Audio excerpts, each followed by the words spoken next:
नमस्कार, आप देख रहे हैं खबर चौराहा। इस वीडियो में आपको सुनाएंगे आनंदपाल की कहानी का भाग दूसरा। किसी ने सही ही कहा है, इस गैंगस्टर का अंदाज ही कुछ ऐसा था, कोई अंदाजा भी ना लगा सका। आनंदपाल एकदम स्टाइल से जीने का शौकीन था। वो सिर पर हैट लगाता था, लेदर जैकेट पहनता था, आंखों पर स्टाइलिश चश्मा लगाता था। जब भी सुनवाई के लिए उसे कोर्ट ले जाया जाता तो वो हीरो की स्टाइल में मीडिया में फोटो खिंचवाता था।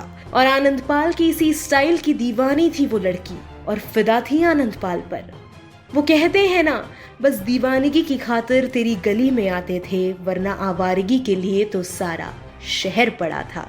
शेखावटी के गैंगस्टर्स की कहानी किसी फिल्म से कम नहीं, और इस फिल्म का हीरो आनंदपाल को कहना गलत नहीं होगा। अब बात करते हैं फिल्म की हीरोइन की, जो आनंदपाल की गैंग की सबसे मजबूत कड़ी थी और आनंदपाल की प्रेमिका भी, लेडी डॉन अनुराधा। पढ़ाई में तेज अनुराधा ने अंग्रेजी स्कूल में पढ़ाई की, दिल्ली के कॉलेज से ग्रेजुएशन की डिग्री ली। कॉलेज के दिनों से ही अनुराधा को दौलत शोहरत का शौक था, दीवानी थी वो। अनुराधा ने घर वालों की मर्जी के खिलाफ लव मैरिज भी करी थी। अनुराधा के पति को बिजनेस में काफी नुकसान हुआ और इसी के चलते अनुराधा ने दबंगई का रास्ता अपनाया। छोटी मोटी वारदातों को अंजाम देने लगी थी। फराटेदार अंग्रेजी बोलने वाली, मॉडर्न कपड़े पहनने वाली अनुराधा आनंदपाल की गैंग में शुमार हो चुकी थी। इसी वजह से आनंदपाल का वजूद बदला। ग्रामीण परिवेश में पले बड़े आनंदपाल की बदलती तस्वीरें इसकी गवाह हैं। लंबी कदकाठी वाले आनंदपाल ने अपने शरीर को नया आकार दिया। सादे कपड़ों में रहने वाले डॉन ने सूट बूट और हैट पहनना शुरू कर दिया था।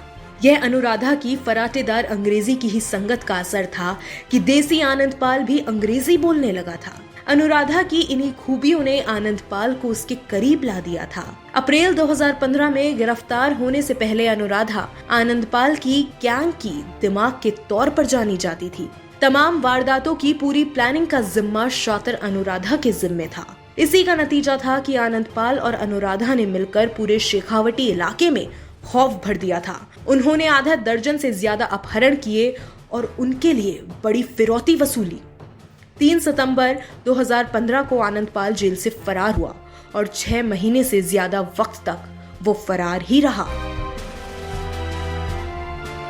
अमीरों से लूटकर गरीबों में बांटने का रॉबिनहुड स्टाइल भी आनंदपाल को बचाने में उसकी मदद कर रहा था। आनंदपाल को लेकर पूरे प्रदेश में गहरा बवाल मचा हुआ था। सदन से लेकर सचिवालय तक सवाल खड़े हो रहे थे।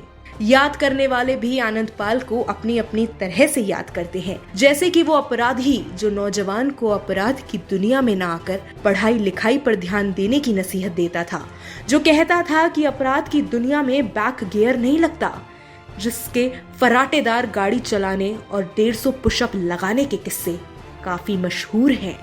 ये था आनंदपाल की कहानी का भाग 2। अगले भाग में आपको सुनाएंगे कि आखिर राजस्थान के मोस्ट वांटेड गैंगस्टर का एनकाउंटर किस तरह हुआ था और क्यों 20 दिन तक उसके शव का अंतिम संस्कार नहीं किया गया था। तो ये थी आनंदपाल जैसे खूंखार गैंगस्टर की कहानी का पार्ट 2। खबर चौराहा के इस चैनल को सब्सक्राइब जरूर करें।